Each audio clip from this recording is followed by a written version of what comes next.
আসসালামু আলাইকুম।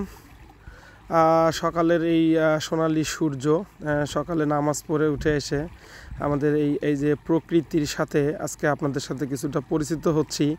দেখেন, আমি যারা শহরে থাকি তারা সাধারণত এই দৃশ্যগুলো আমরা দেখতে পাই না, কারণ আমরা সাধারণত শহরে উঠে সকাল সকাল ওঠাও হয় না, আর প্রকৃতির সাথে এভাবে মেশাও হয় না। আজকে সকালে উঠে এই যে আমার এলাকাতে, আমার গ্রামে আজকে আমি আসছি। এখানে ছোট্ট নদীতে দেখেন এই যে মাছ মারার দৃশ্যগুলো, এই যে ধানের ক্ষেত, সবুজ ধানের ক্ষেত, যেটা বর্তমানে সবুজের সমারোহেই বলা চলে। আমরা এখানে আজকে বের হয়ে সকালে খুব ভালোই লাগছে।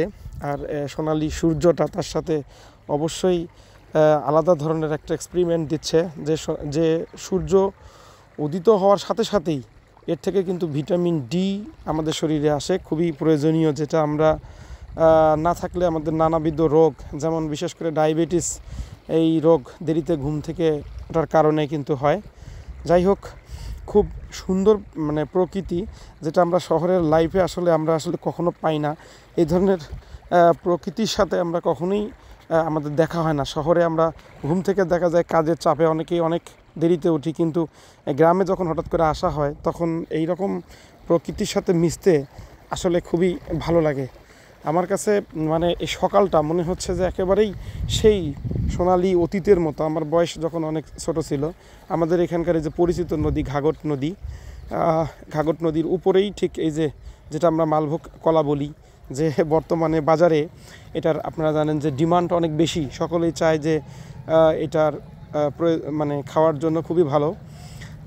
এই যে আমাদের নদী ছোট হলেও খুব ভঙ্গুর, এটাতে অনেক পার ভেঙে অনেক জমিও নষ্ট হয়, তারপরও খুব উপকারী। দেখেন এই যে বিটিভির যে সুর, এই সুরের সাথে আমরা কিন্তু এই জালগুলোর সাথে পরিচিত ছিলাম। এটা হচ্ছে পটলের ক্ষেত, একেবারেই শিশির এসে পড়ছে পটলের ক্ষেতের উপরে। তারপরেও খুব সুন্দর লাগতেছে। এই যে আমরা সাধারণত বিটিভিতে যখন দেশাত্মবোধক গানের সাথে এটাকে বলা হয় চটকা, যা দিয়ে মাছ ধরা হয়। আর এই যে গাছের বাগান আছে। আর বিশেষ করে পরিচিত হচ্ছে যে এটা একটা বিদেশি ঘাস, যারা গরু পালন করতে চায় তাদের জন্য খুবই ইম্পর্ট্যান্ট। একবারে এক সাইডে বড় হয়, আবার এক সাইডে খাওয়ায়, এক সাইডে বড় হয়, এরকম খুব ভালো একটা প্রকৃতির সাথে একটা মিক্সড হয়ে যাওয়ার মতো। দেখেন কত সুন্দর। এটা আমার গাছের বাগান। আর এই যে পাট কেটে, সোনালি আঁশ কেটে রাখা হয়েছিল।